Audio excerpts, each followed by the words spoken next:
میرے پاس ایک what's app آیا، اس میں لکھا یہ تھا کہ حضور ایسا کوئی وظیفہ بتا دیں کہ جس سے ہمارے بچے ہمارے فرما بردار بن جائیں، ہماری بات مان لیں۔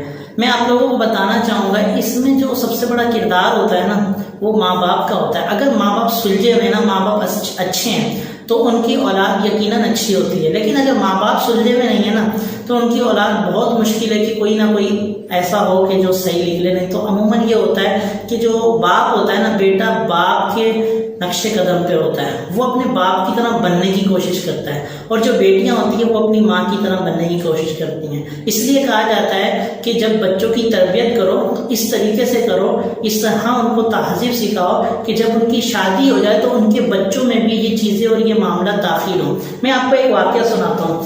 آپ نے غوث پاک رحمۃ اللہ علیہ کا نام سنا ہے۔ غوث پاک کے والد صاحب کا نام تھا ابو موسیٰ جنگی دوست، یہ غوث پاک کے والد صاحب کا نام تھا۔ غوث پاک کے والد صاحب کا ایک واقعہ ملتا ہے کہ آپ جو ہے نا ایک دفعہ نہر کے پاس سے گزر رہے تھے اور بہت شدت کی آپ کو بھوک لگی ہوئی تھی، کئی دنوں سے آپ نے کچھ کھایا نہیں تھا، تو آپ نے دیکھا کہ نہر کے پاس ایک سیب تیرتا ہوا آ رہا ہے۔ آپ نے اس سیب کو اٹھایا اور کھا لیا۔ اب کھانے کے بعد تقوی کا عالم یہ تھا کہ آپ کو یاد آیا کہ میں نے تو اجازت لی نہیں، تو آپ نے کیا کیا، جس طرف سے وہ پانی آ رہا تھا اس طرف تشریف لے کے چلنے لگے۔ جب آپ چلتے ہوئے اس طرف گئے نا تو آپ کو ایک شاخ نظر آئی جو اس نہر کے اندر لٹک رہی تھی۔ آپ اس باغ کے اندر داخل ہوئے جہاں سے وہ شاخ آ رہی تھی، اس باغ کے مالک سے ملے، کہا کہ میں نے ایک سیب کھایا ہے بغیر اجازت کے، آپ مجھے معاف کر دیں گے؟ تو وہ جو مالک تھے نا وہ بھی کافی نیکوکار تھے، انہوں نے کہا کہ ٹھیک ہے میں معاف کر دوں گا، لیکن میری ایک شرط ہے، آپ کو 3 سال تک میرے یہاں پر خدمت کرنی پڑے گی، اس کے بعد میں آپ کو یہ اپنا بدلہ معاف کر دوں گا۔ اب جو غوث پاک رحمۃ اللہ علیہ کے جو والد صاحب ہیں، انہوں نے کہا ٹھیک ہے، انہوں نے 3 سال تک محنت کری۔ ایک دفعہ ایسا ہوا کہ کوئی مہمان آئے تو جو باغ کے مالک تھے انہوں نے غوث پاک کے والد صاحب کو کہا کہ آپ اوپر سے کوئی اچھے اور پکے سیب توڑ کے لاؤ۔ جب یہ گئے تو یہ کچے پکے سیب توڑ کے لے آئے۔ اب غوث پاک کے جو والد صاحب تھے نا، ان کو وہ جو باغ کا مالک تھا اس نے کہا کہ یہ تم نے کیا کیا، تمہیں یہ نہیں پتہ لگا اتنے سالوں میں کہ کچے کون سے پکے کون سے؟ تو آپ فرماتے ہیں کہ حضور جب سے میں اس باغ میں آیا ہوں میں نے آنکھ اٹھا کے کبھی دیکھا ہی نہیں اوپر سیب کیسے بن رہے ہیں، کچے ہیں پکے ہیں، بس میں اپنے کام سے کام کرتا رہا ہوں، اس لیے مجھے اس کا معلوم نہیں ہے۔ تو بتانے کا مقصد یہ کہ یہ ان کا تقویٰ تھا۔ اب کیا ہوتا ہے، اب ہوتا یہ ہے کہ غوث پاک کے جو والد صاحب ہیں یہ ادھر خدمت انجام دیتے ہیں، 3 سال پورے ہوتے ہیں تو اس باغ کے مالک کو بولتے ہیں کہ حضور اب میرے لیے حکم کیا ہے، اب میرا گناہ معاف ہو گیا، اب میں جا سکتا ہوں؟ تو وہ جو باغ کے مالک ہیں وہ کہتے ہیں نہیں، ابھی میری ایک شرط اور باقی ہے، تمہیں میری بیٹی سے شادی کرنی ہوگی، اگر تم میری بیٹی سے شادی کر لو گے تو میں تمہارے کو چھوڑ دوں گا، اور تمہارا جو یہ جو تم نے میرے سے بغیر اجازت کے سیب کھایا تھا اس کا جو گناہ ہے وہ میں معاف کر دوں گا۔ تو اب یہ غوث پاک کے والد صاحب کہتے ہیں ٹھیک ہے، آپ کی بیٹی سے شادی کرنے کے بعد یہ گناہ معاف ہو جائے گا نا؟ تو انہوں نے کہا جی بالکل معاف ہو جائے گا، لیکن اس سے پہلے میں آپ کو کچھ اپنی بیٹی کے بارے میں باتیں بتانا چاہتا ہوں۔ غوث پاک کے والد صاحب کو وہ باغ کے مالک کہتے ہیں کہ میری جو بیٹی ہے وہ اندھی بھی ہے، بہری بھی ہے، گونگی بھی ہے، اور اس کے پیر بھی نہیں ہے۔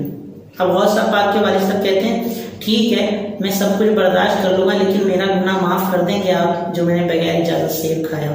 سبحان اللہ۔ وہ باغ کے مالک کہتے ہیں ہاں میں معاف کر دوں گا۔ اب یہ نکاح ہو جاتا ہے۔ جب نکاح ہوتا ہے شادی کی پہلی رات جیسے ہی کمرے میں داخل ہوتے ہیں تو کیا دیکھتے ہیں، خوبصورت لڑکی بیٹھی ہے۔ فوراً ہی ڈر کے ہمارے باہر نکلتے ہیں کہ ابھی ایک سیب کا بدلہ پورا کرتے کرتے اتنا سارا ٹائم گزر گیا، اب دوسرا گناہ نہ ہو جائے۔ جیسے ہی باہر نکلتے تو غوث پاک کے جو والد صاحب ہیں ان کو وہ باغ کا مالک نظر آتا ہے۔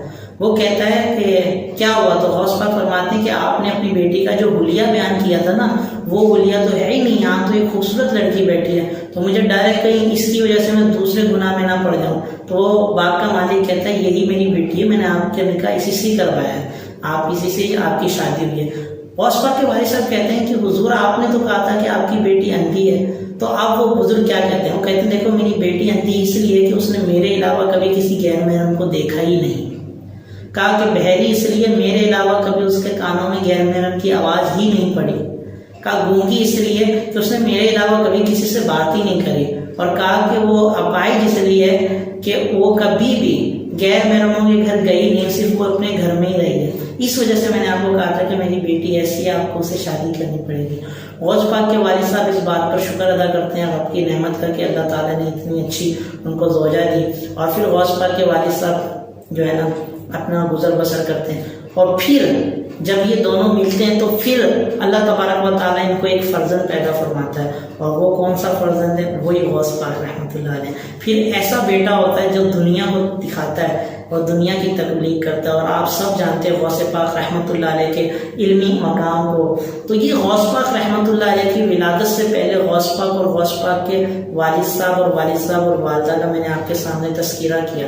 بتانے کا مقصد یہ ہے کہ جب بندے کے ماں باپ اچھے ہوتے ہیں نا تو اولاد بھی اچھی ہوتی ہے، اور جب اولاد اچھی ہوتی ہے نا تو دنیا کو نصیحت کرتی ہے، اور پھر انہوں کی اولاد بھی اچھی ہوتی ہے۔ تو آپ اگر آپ کی شادی نہیں ہوئی ہے تو آپ ابھی سے ہی اپنے آپ کو ایسا بنائیں کہ آنے والے وقت میں جب آپ کی شادی ہو تو آپ کے بچوں کو کہنے والے کو یہ نہ کہیں کہ تو آپ کے باپ، آپ کے جو والد صاحب ہیں تو بچپن میں ہی آوارہ تھے، پتنگیں اڑاتے تھے، ادھر ادھر گھومتے رہتے تھے۔ آپ کے والدین یہ نہ کہیں کہ آپ کی مما تو ڈانس کرتی تھی، شادیوں میں جاتی تھی، بلکہ آپ ایسے ہونے چاہیے اور آپ کا کردار ایسا ہونا چاہیے جب آپ کے بچے پیدا ہوں تو ساتھ والے اور پڑوسی محلے والے یہ کہیں کہ جب بھی ہم نے اس لڑکے کو دیکھا ہے با امامہ دیکھا ہے، نماز پڑھتے ہوئے دیکھا ہے۔ لڑکی ہو تو لڑکی کے بارے میں ایسا کہا جائے کہ آپ کی والدہ شرعی پردہ کرنے والی تھی، آپ کی والدہ نیکوکار تھی، قرآن پاک پڑھایا کرتی تھی بچوں کو۔ ایسا کردار ہونا چاہیے۔ جب آپ کا ایسا کردار ہوتا ہے نا تو آٹومیٹک یہ ہوتا ہے کہ آپ کے ساتھ جو رہنے والے نا وہ آپ کے کردار کو دیکھ کے، آپ کو دیکھ کر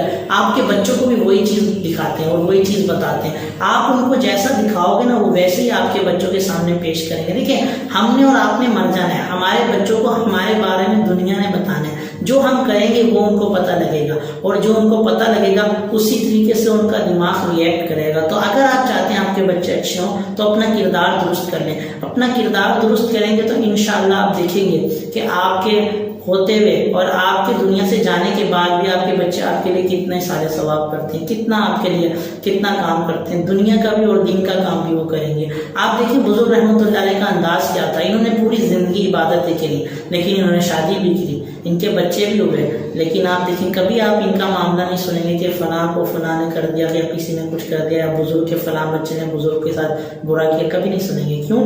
کیونکہ خود بزرگ رحمۃ اللہ علیہ کا کردار اچھا ہوا کرتا تھا، خود ان کا کردار سب سے اچھا ہوتا تھا۔